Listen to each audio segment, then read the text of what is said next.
कई फीमेल्स को कॉम्प्लिकेशन होता है लेकिन उन्हें पता नहीं चलता, जो कि यूट्रस से संबंधित हैं, और 50% ऐसे फीमेल हैं जिन्हें ये लक्षण पता चलते हैं। और अगर पेट के निचले हिस्से में आज जो मैं सिम्टम्स बताने वाली हूँ वो आपको महसूस होते हैं तो आपको बेबी प्लानिंग में कठिनाई हो सकती है। आज के वीडियो में मैं आपको बताने वाली हूँ कि आपका शरीर क्या सिम्टम देता है अगर यूट्रस में आपके साथ कुछ इश्यूज हैं, एंड साथ ही इसकी रेमेडीज भी आपको बताऊंगी कि अगर ऐसा आपके साथ है तो आपको क्या करना चाहिए। So hello and welcome again to YouTube Saheli channel. कई फीमेल्स को बताया जाता है जब जांच में आता है कि यूट्रस में गांठ है तो वो कैंसर समझ के डर जाती हैं, लेकिन सारी गांठें कैंसर नहीं होती हैं। केवल 1% केसेस में कैंसरस होती हैं गांठें, बाकी बिनाइन होती हैं, नॉन कैंसरस होती हैं, और ये कई प्रकार की होती हैं। तो मेनली 3 तरीकों में उसको हम डिवाइड करते हैं। एक जो कि यूट्रस के अंदर होती हैं, दूसरा जो यूट्रस के मुंह पे होती हैं, और तीसरा जो यूट्रस के जो साइड लिगामेंट्स हैं वहां पर होती है। इनकी भी अलग अलग कैटेगरीज होती हैं, बहुत बड़ा डिवीजन है इसका। लेकिन सबसे ज्यादा बेबी कंसीव करने में वो गांठें, वो फाइब्रॉइड्स, वो पॉलिप्स परेशान करते हैं जो यूट्रस के अंदर, जो ये यूट्रस की कैविटी, अंदर से यूट्रस खाली होता है, मांस जैसी मुट्ठे की जैसी संरचना है, अंदर से वो खाली है जिसमें कि प्रेगनेंसी होती है।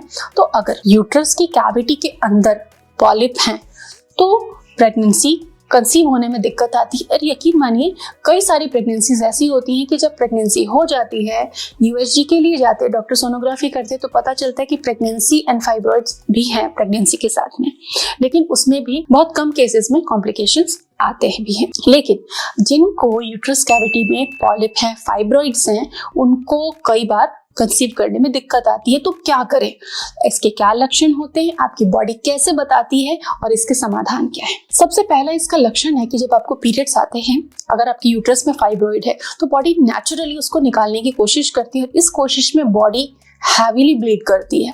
तो 3 से 5 दिन, नहीं 7 दिन या उससे ऊपर लंबे पीरियड चलते हैं, काफी हैवी पीरियड्स होते हैं जो नॉर्मल होने चाहिए उससे हटके। तो कुछ महिलाओं को अगर हैवी पीरियड्स एक्सपीरियंस होता है तो जल्दी चेकअप कराना चाहिए, क्योंकि फर्टाइल एज में फाइब्रॉइड होते हैं महिलाओं को, अधिकांश महिलाओं को फर्टाइल एज में फाइब्रॉइड्स आते हैं। अगर आपके पहले पीरियड्स नॉर्मल आते थे, दर्द इतना नहीं होता था और दर्द भी बढ़ गया है ब्लीडिंग के साथ में, तो समझना चाहिए कि फाइब्रॉइड की इश्यू हो सकता है एंड आपको उसका जांच करवाना चाहिए। कई बार ऐसा होता है कि पीरियड आया और अब अगले महीने है, लेकिन बीच के दिनों में भी कई बार आपको ब्लीडिंग हो गई, या कांटेक्ट के दौरान आपको कांटेक्ट के बाद में ब्लीडिंग हुई। तो जो इंटरमिटेंट ब्लीडिंग है, स्पॉटिंग है, ये भी संकेत करता है फाइब्रॉइड्स के बारे में। कई बार आपको निचले पीठ के, कमर के निचले हिस्से में दर्द रहता है तो ये भी फाइब्रॉइड इंडिकेट करता है।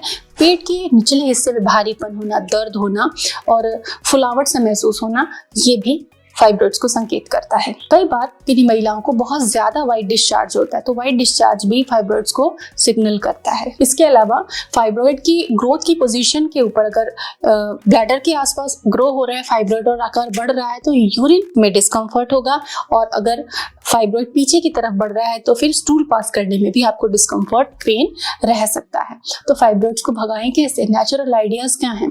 तो नेचुरल आइडिया है वो बहुत अमेजिंग है और उसके बहुत अच्छे नतीजे हैं। अगर आप दवा के साथ साथ भी इसको फॉलो करना चाहें तो जरूर करें, आपको रिजल्ट्स बहुत अच्छे मिलेंगे।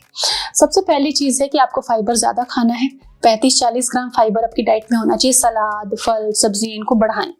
मोटा अनाज ज्यादा खाएं, होल ग्रेन खाएं, कोई भी प्रोसेस्ड चीज नहीं खानी, जो भी बाहर से बन के आ रही है वो चीजें नहीं खानी है। नट्स एंड सीड्स खाने हैं, बादाम, अखरोट, अंजीर, इनका सेवन करना है आपको। Fatty acids, good quality fatty acids खाने से, ऑलिव ऑयल कुकिंग में यूज करना है, तिल का तेल, कच्ची घानी जो शुद्ध तेल मिल रहा है वो खाना है, मूंगफली का तेल नहीं खाना। फैटी फूड की जगह सिंपल फूड खाने, जैसे दही की जगह छाछ का सेवन करना है। गरम मसालों का प्रयोग कम करना है, नमक का प्रयोग कम करना है, सफेद शक्कर का प्रयोग कम करना है। इसके अलावा आप दिन में 2 बार आंवला मोरिंगा का या तो पाउडर ले लें या जूस ले लें, जो भी आपको मिलता है, पाउडर, जूस, जो भी। 1 गिलास पानी में 1-1 चम्मच, लिक्विड में अगर हम कहें तो 15 ml लिक्विड, और अगर हम चम्मच से बात करते हैं तो 10 ग्राम के आसपास वजन में आपको पाउडर यूज करना चाहिए। 1 गिलास पानी में ऐड करें, उसको पी लें। खाली पेट होना चाहिए, सुबह खाली पेट और शाम को खाली पेट। आंवला मोरिंगा के इतने अच्छे असर है कि वो फाइब्रॉइड की ग्रोथ को रोक देते हैं, धीरे धीरे उसकी ग्रोथ को कम भी करते हैं, और इसके बहुत अच्छे नतीजे हमारे पेशेंट्स के साथ में हमको देखने को मिले हैं। तो आप भी इन आइडियाज को फॉलो कर सकते हैं। और इसके अलावा फाइब्रॉइड से रिलेटेड मेरी डाइट टिप्स पे जो अलग वीडियोस हैं उनको भी देखें। Thanks for watching.